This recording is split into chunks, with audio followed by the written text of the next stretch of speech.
Today, in our Ask a Scientist segment, we'll be hearing from Dr. Shannon Currie answering questions about her research on bats. Do you think your findings apply to all bat species? Do bigger bats need more energy to call than smaller bats? That's a really great question. I think that our study really does have broader implications for many other bat species and also for other species in other animal groups. In general, the costs of echolocation have always been thought to be free for bats when they're flying. We know that it costs them a lot of energy when they have to sit still because to call extremely loudly or at high intensity is very expensive because you have small muscles in the abdomen that they use in order to make those calls.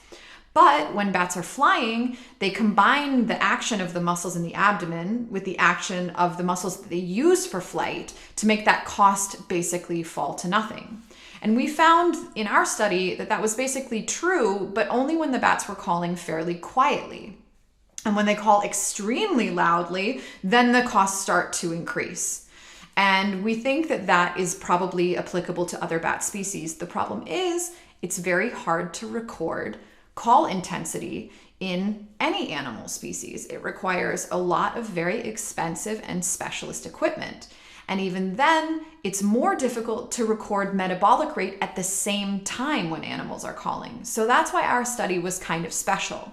We really hope that more people will start to investigate this, not only in other bats, but in lots of other animals, because we think that there is an energy constraint or a limit that means that animals can't call beyond a certain volume.